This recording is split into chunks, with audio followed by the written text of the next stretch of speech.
Hey there, Shooby Doodlers. How are you doing? Well, I heard just recently that there's this thing on TikTok. I don't do TikTok because that would just be too much bandwidth in my brain being used up. But there is this thing called reality shifting. It's a meme, getting lots of views.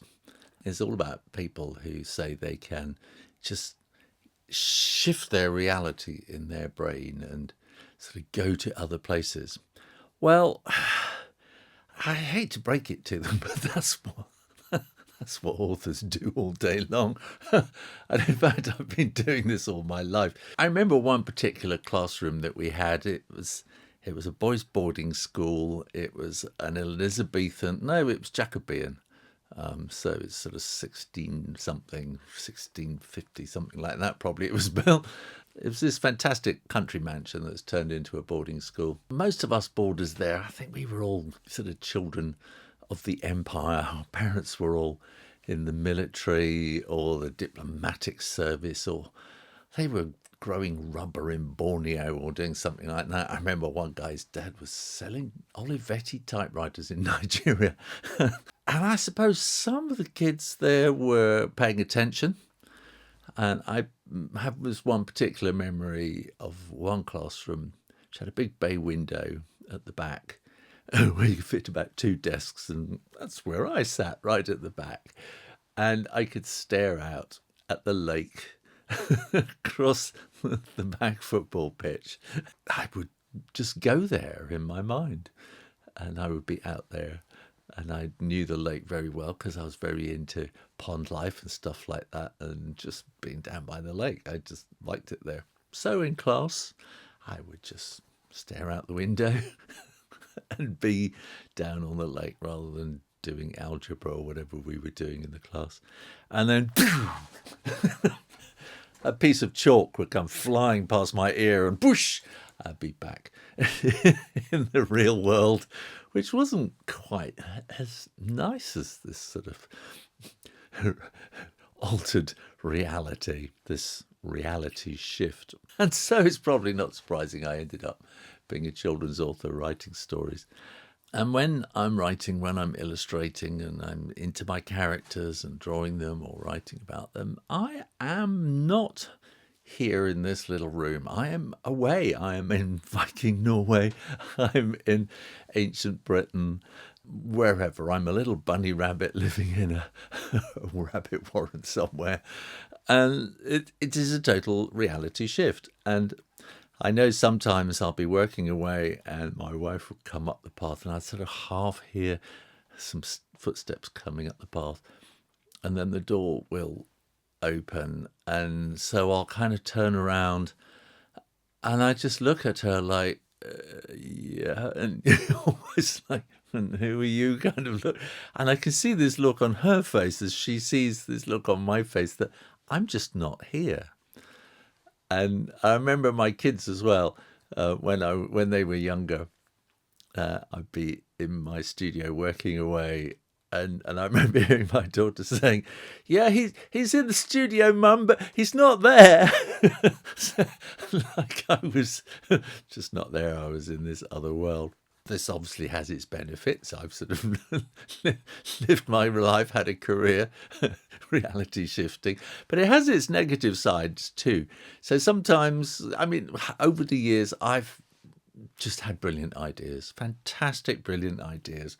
And I go through them in my head, and I sort of can run a whole business venture, like a 10-year business venture, through to selling to a big company for several million.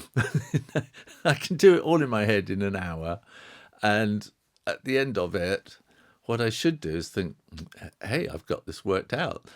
Whereas I actually think, yeah, that was fun. I've done that.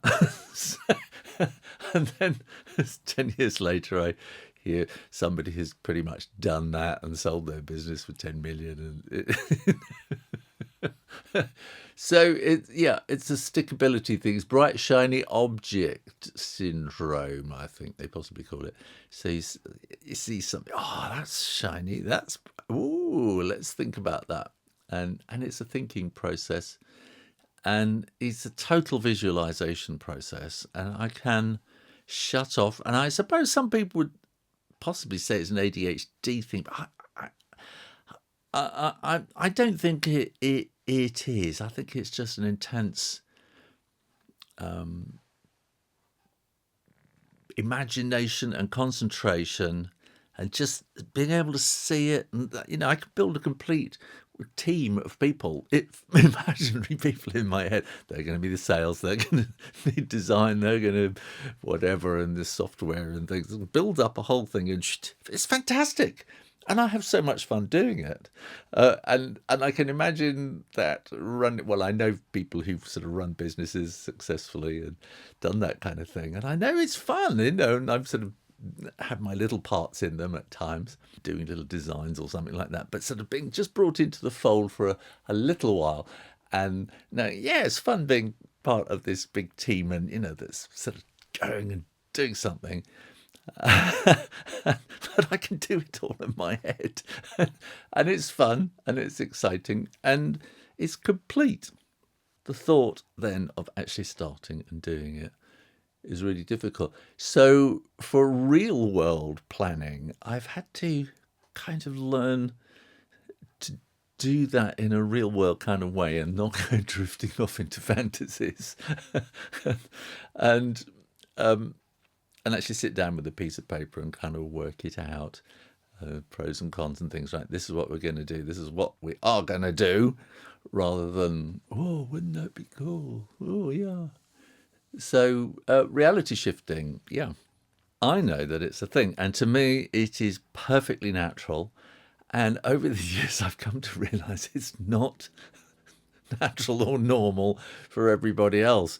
And if I start going off into flights of fantasy, I notice people start kind of looking at me like that, because I don't think they can do it. And I suppose it's imagination, and I suppose it's probably like the engine room of creativity.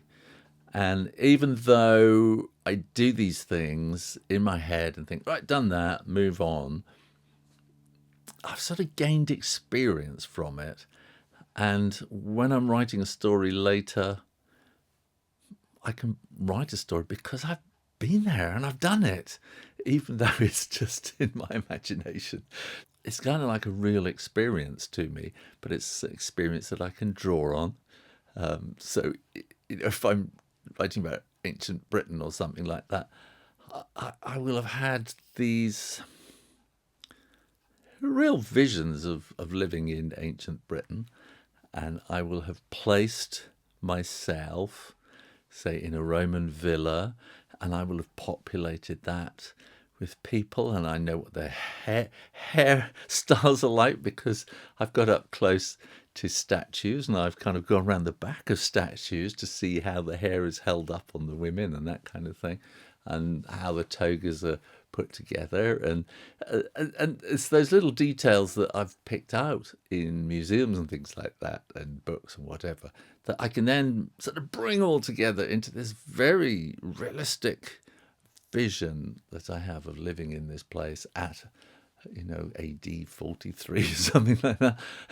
And then when I come back to the real world, I can kind of refer to that when I'm writing and creating then a world in the real world for a book or a story, if that makes any sense to you at all.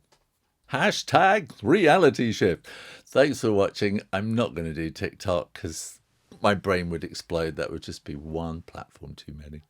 Thanks for watching, and make sure you are subscribed to the Shoe Renner Drawing channel on YouTube, not TikTok. And I'll see you next time. You take care now. Bye-bye.